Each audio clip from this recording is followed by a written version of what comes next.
አብርሃምና ሩታ እንግዲህ በሀብት ጉዳይ ላይ እየተጣሉ እንደሆነ አንድ መረጃ ወጥቷል። እጅግ በጣም በሚገርም ሁኔታ በተለይ አብርሃም እንግዲህ ሀብቱን በሙሉ ላለማካፈል ወይም ደግሞ በዚህ ጉዳይ ላይ ላለማውራት እንግዲህ በጣም ጥረት እያደረገ እንደሆነና ከሩታ ጋራ በተለይ ይሄ ነገር ሲነሳ በጭራሽ መወያየትም ማውራትም እንደማይፈልግ እንግዲህ በተደጋጋሚ ሲናገር ነበረ። በተለይ እንግዲህ በሀብት ጉዳይ ብቻ ሳይሆን እያንዳንዱ የባንክ እንቅስቃሴውን ጭምር ያው ልታሳግድም እንደጀመረችም ጭምር በደንብ አድርጎ በጣም ብዙ ሰዎች ሲነጋገሩበት የነበረ ጉዳይ ነው። ይሄ ነገር እውነት ነው ወይስ አይደለም? እያንዳንዱን ነገር እንግዲህ በደንብ አንስተን በደንብ በዚህ ቪዲዮ እነግራችኋለሁ። በተለይ እንግዲህ አዳዲስ ነገሮች ተሰምቷል። በተለይ ያው አብርሃም ያደረገው እጅግ በጣም የማይታመን ጉድም አለ። ስለሱ ጉዳይም በደንብ አድርጌ እነግራችኋለሁ። ስለዚህ እንግዲህ ለዚህ ቻናል በተለይ አዲስ ከሆናችሁ ከወዲሁ ሰብስክራይብ ማድረግ እንዳይረሳ። አዲስ ካልሆናችሁ እንደተለመደው ቪዲዮአችን ላይክ አድርጉ፣ ሐሳብ አስተያየታችሁን ኮሜንት ስራ አስቀምጡልን። ወደ ጉዳያችን እንግዲህ ከሰሞኑ ደግሞ አዳዲስ ነገሮች እየተከሰቱ ይገኛሉ። በተለይ በአብርሃም ጉዳይ ላይ አዳዲስ ነገሮችን እየሰማን እንገኛለን። ምክንያቱ ደግሞ እንግዲህ ምንድነው ካላችሁ የሀብት ጉዳይ ተነስቷል። እንግዲህ በስተመጨረሻ የሀብት ጉዳይ መነሳቱ ደግሞ የማይቀር ጉዳይ ነበረ። ምክንያቱም እንዳያችሁት ከሆነ አብርሃም የሚያደርጋቸው ነገሮች እጅግ በጣም እንዝላል የሆነ ነገሮችን በተደጋጋሚ እያደረገ ነበረ። ምክንያቱም እንግዲህ ያው መኪናውን ሲጠቀም ነበረ ከሄርሜላ ጋር እንደፈለገ የተለያዩ ቦታዎች ላይ እየሄዱ በተለይ መኪናው ላይም ጭምር እየወጡ የተለያዩ ፎቶዎችን ሲለቁ ነበረ። ያ ነገር እንግዲህ ሩታ ብዙም አልተመቻትም። ምክንያቱም ይሄ ንብረት እንግዲህ የጋራ እንደሆነ ሁላችንም እናውቃለን። አብርሃም የሚነዳው መኪና በተለይ ሩታም አስተዋጽኦ አድርጋለች። እንግዲህ ሁሉም ነገር እንዲገዛ በተለይ ያው እንደምታውቁት ገንዘብም ሀብትም እንዲያፈራ ሁሉም ነገር ላይ በደንብ ተሳትፋለች። ለዚህም ነው እንግዲህ ይህንን ነገር አልፈልግም፣ ከዛሬ ጀምሮ መንቀሳቀስ ካለብህ በእግርህ መንቀሳቀስ ትችላለህ፣ እያንዳንዱ የምታደርገው ነገር የኛ ብቻ ሳይሆን የልጃችንም ጭምር ስለሆነ ይህንን ንብረት ደግሞ እንደፈለክ እንድትጠቀምም ፍላጎት የለኝም።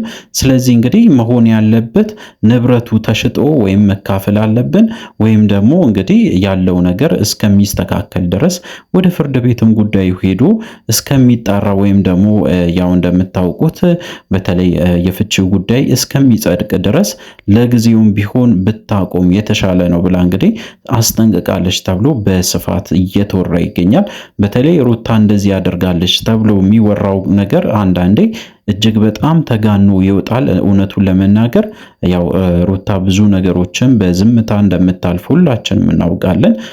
በተለይ አብርሃም ያረጋቸው እያንዳንዱ ነገሮች ኦቨር የሆኑ በተለይ ፎቶ መነሳትም ይሁን የተለያዩ ነገሮችን ሲያደርግ በዝምታ ስታልፍም በተለይ ይሄ የተለመደ ነገር ሆኖ መጥቷል ማለት ነው። ሶ ምንድነው ዛሬ የተፈጠረው ነገር? ሩታ በተለይ እንግዲህ ያው ከአብርሃም ጋር ያላትን ግንኙነት መቀጠል እንደማትፈልግ እና በፍርድ ቤት ደረጃ እንደምትፋታ በግልጽ ተናግራለች ማለት ነው። እሱ ብቻ አይደለም፣ ያው አብርሃም አስጠንቅቃለች። አብርሃም እንደፈለገ ንብረቱን እንዳይጠቀም ወይም ደግሞ እንግዲህ ንብረቱን ለማይሆን ነገር እንዳይጠቀምም ጭምር በደንብ አድርጋ ስትናገር ነበረ። የራሱ መኪና በተለይ አሁን ላይ አብርሃም እንደሚነዳ ሁላችንም እናውቃለን። ያ መኪና መንዳቱ ምንም ቅር አላላትም። ግን ነገር ግን ያው የኛ መኪና ብላ ነው ያወራችው። እያንዳንዱ መኪናም ይሁን ንብረቶች የራሱ ብቻ ሳይሆን የሩታም የልጇም ጭምር እንደሆነ በደንብ አድርጋ አስምራበት እንግዲህ ስትናገር ነበረ። ስለዚህ እንግዲህ አግባብነት ያለው በተለይ መጠቀም ያለባቸው ሰዎች ብቻ ናቸው ይሄንን መጠቀም የሚችሉት እንጂ እንደፈለክ አንተ መጠቀም ወይም ደግሞ እንደፈለክ የተለያዩ ሰዎችን በዛ መኪናም ይሁን በዛ ንብረት እንግዲህ ማስተዳደር አትችልም። ለዛ ደግሞ ዋጋ ትከፍላለህ። እያንዳንዱ የምታረጋቸው ነገሮችን አቁም ብላ ነው በደንብ አድርጋ እንግዲህ ስትናገር ያመሸችው። ለዛ ነው እንግዲህ አንዳንድ ደስ የማይሉ ነገሮችም ተከስቶ በስተመጨረሻ ምንም አይነት ቪዲዮ ሳይለቁ ቀርቷል ማለት ነው። እንግዲህ አንድ ቪዲዮ እየቀረጹ ነበረ። በስተመጨረሻ አለመግባባቶች ሲፈጠሩ ያ ቪዲዮ ደግሞ ቫይራል ከወጣ ወይም ደግሞ ከወጣ እጅግ በጣም ብዙ ሰዎች ጋር ደርሶ የተለያየ ስሜት ሊፈጥር ስለሚችል ያንን ሀሳባቸውን ለጊዜም ቢሆን ማስተላለፍ አልፈለጉም ማለት ነው። ኦዲየንሱ እንግዲህ የሚፈልገው ነገር አንድና አንድ ነው። ሁላችንም እንደምናውቀው አብርሃምና ሩታ ቢታረቁ በጣም ደስተኛ ይሆናል ይሄ ኦዲየንስ። ግን በተቃራኒው ደግሞ እንግዲህ አብርሃምና ሩታ የመታረቅ እድላቸው እየጠበበ በየጊዜው ደግሞ መሀላቸው እጅግ በጣም ትልቅ ክፍተቶች ሲፈጠሩ ነበረ። ካሁን በኋላ ምን አይነት ተስፋ አለ ብላችሁ ከጠየቃችሁኝ እንግዲህ ተስፋ አለ። እውነቱን ለመናገር አብርሃምና ሩታ ይታረቃሉ። መታረቅ ብቻ አይደለም፣ ከዛም በላይ ደስ የሚል ሪሌሽንሽፕ ውስጥ ይገባሉ ብዬ ነው የማስበው። እርስ በርስ እንግዲህ ጥሩ የሆነ ስሜት ያመጣሉ ብዬ ነው የማስበው። እሱ ብቻ አይደለም፣ በጣም የሚገርማችሁ ነገር እንግዲህ አብርሃም የሚወስናቸው ውሳኔዎች በተለይ በስሜታዊነት እንደሆነ ሁላችንም እየተረዳን እንገኛለን። ይህ ነገር ደግሞ እንግዲህ ቤተሰቦቹን በጣም አስከፍቷል። አብርሃምን ማየት ሁላ እንደማይፈልጉ ጭምር በደንብ አድርጎ ሲናገሩ ነበረ። ይህ ሁሉ ነገር ደግሞ እንግዲህ የሆነው በተለይ ጋሽዬም ሲናገሩ አብርሃም በጣም ኬርለስ የሆነ ልጅ ነው። እጅግ በጣም የሚያደርገው ነገር የሚያሳፍር፣ እጅግ በጣም ብዙ ጊዜ መክሬው ያልሰማኝ ልጅ ስለሆነ አሁንም ነገም ሊቀየር ይችላል ብዬ አላስብም። ዛሬ ላይ በተለይ እንግዲህ እያደረገ ያለው ነገር ደግሞ አሳዝኖኛል። ያው ሁላችሁም እንደምታውቁት ሄርሜላ ጋር ያለው ሪሌሽንሺፕ እጅግ በጣም አስከፍቶኛል ብሎ እንግዲህ ጋሽዬ በተደጋጋሚ ሲናገሩ ነበረ። እውነቱን ለመናገር አብርሃም በዚህ ሰዓት ከሄርሜላ ጋር መኖር አለበት ወይስ የለበትም ብላችሁ ከጠየቃችሁኝ አንድ ነገር ልነግራችሁ ፈልጋለሁ። ይሄ ሪሌሽንሺፕ እንግዲህ እንደ ቀልድ የተመሰረተ አይደለም። እጅግ በጣም ብዙ ዋጋ የተከፈለበት ስንት ዓመት ሙሉ እንግዲህ አብርሃምና ሩታ ስንል የከረምንበት ጊዜ ነበረ።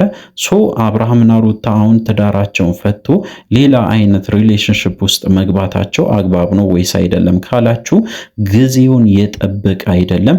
አብርሃም እጅግ በጣም ፈጥኗል። ምክንያቱም እንግዲህ ወደ ሪሌሽንሺፕ ውስጥ ለመግባት አንድን ሰው ለመርሳት ለተወሰነ ጊዜያት አትሊስት እንግዲህ አንድ ዓመትም ሊሆን ይችላል ከ6 ወር ባላነሰ አንዳንድ ነገሮች ያስፈልጋሉ ብዬ አስባለሁ። ይሄ እንግዲህ ከልብ የሆነ ሪሌሽንሺፕ ከሆነ ግዴታ 6 ወርም ያንሳል። የሰው ልጅ እንግዲህ ጊዜ ያስፈልገዋል። በተለይ ወደ ራሱ እስከሚመለስ ድረስ የተወሰነ ጊዜያትን ይፈጃል። ስለዚህ እንግዲህ አብርሃም ወዲያውኑ ዛሬ ተጣልቶ ነገ ከሄርሜላ ጋር ሆኖ ኢቭን መሆን ብቻ ሳይሆን ወደ ፍቅርም ብቻ ሳይሆን ወደ ጋብቻም ጭምር ለመሄድ ካሰበ እጅግ በጣም የተሳሳተ መስመር ላይ እንደሆነ ይሰማኛል ማለት ነው። እንግዲህ ምንድነው ወደፊት ምን ይፈጠራል ብላችሁ ካሰባችሁ ያው ሄርሜላና አብርሃም አብሮ የሚዘልቁ አይመስለኝም። ምክንያቱም የሄርሜላ ጸባይ ያልነገርኳችሁ ነገር ጸባይዋ እጅግ በጣም ከባድ እንደሆነ የበፊት ሰዎች እንግዲህ በደንብ አድርጎ ሲናገሩ ነበር። በተለይ እንግዲህ አንድ ሶሻል ሚዲያ ላይ ስሙ እንዲጠቀስ የማይፈልግ ሰውዬ ከዚህ በፊት እንግዲህ ከሄርሜላ ጋር ግንኙነት እንደነበረ ወይም ደግሞ ያው በተለይ ሪሌሽንሽፕ ውስጥ እንደነበረ እና በስተመጨረሻ እንግዲህ የእሷ ጸባይ እጅግ በጣም ከባድ እየሆነ በመጣ ቁጥር እኔ ያንን ነገር መቀጠል ስላልቻልኩኝ በስተመጨረሻ አቁሜያለሁ ብሎ እንግዲህ በግልጽ ሲናገር ነበረ። እንግዲህ የሄርሜላ ጸባይ እጅግ በጣም ከባድ ስለሆነ ከአብርሃም ጋር ትቀጥላለች ብዬ በፍጹም አላስብም። ለጊዜው እንግዲህ አብርሃም ደስተኛ ሊሆን ይችላል፣ ከእሷ ጋር በጣም ብዙ ጊዜያትን ሊያሳልፍ ይችላል። በስተመጨረሻ ግን ሄርሜላና አብርሃም በጭራሽ አብሮ ሊቀጥሉ አይችሉም ብዬ ነው የማስበው። እሱ ብቻ አይደለም፣ ዛሬ የተከሰተው ነገር አዲስ ነገር ደግሞ ተሰምቷል። ምንድን ነው ካላችሁ እንግዲህ በስተመጨረሻ የአብርሃምም በተለይ የሄርሜላንም ጉድ በደንብ ዝርግፍ አድርጎ አንድ ሰው አውጥቶ ነበረ። ጉዱ ምንድን ነው ካላችሁ ደግሞ በስተመጨረሻ የአብርሃም ጉድ እንግዲህ የዘረገፈው ሰውዬ ከተፍ ብሎ የሄርሜላ ወንድም ነኝ፣ ከዛሬ በኋላ ሁሉም ነገር እኔ ነኝ ማውቀው፣ እኔ ነኝ የምናገረው፣ ካሁን በኋላ አብርሃም የሚያደርገውን ነገር ማቆም አለበት፣ እኔ ያልኩት ብቻ ነው የሚሆነው ብሎ እንግዲህ ከተፍ ብሏል ማለት ነው። ሶ እንግዲህ አዲስ ነገር ተሰምቷል። እንግዲህ ምንድነው ቀጣይ የሚፈጠረው ካላችሁ አብረን የምንመለከት ይሆናል። ስለዚህ እንግዲህ ከወዲሁ ሰብስክራይብ ማድረግ እንዳይረሳ። አዲስ ካልሆናችሁ ደግሞ እንደተለመደው ቪዲዮአችን ላይ ሀሳብ አስተያየታችሁን ኮመንት ስራ አስቀምጡልን። በሚቀጥለው ቪዲዮ እስከምንገናኝ ድረስ በያላችሁበት ጤናና ሰላም ይሁንላችሁ።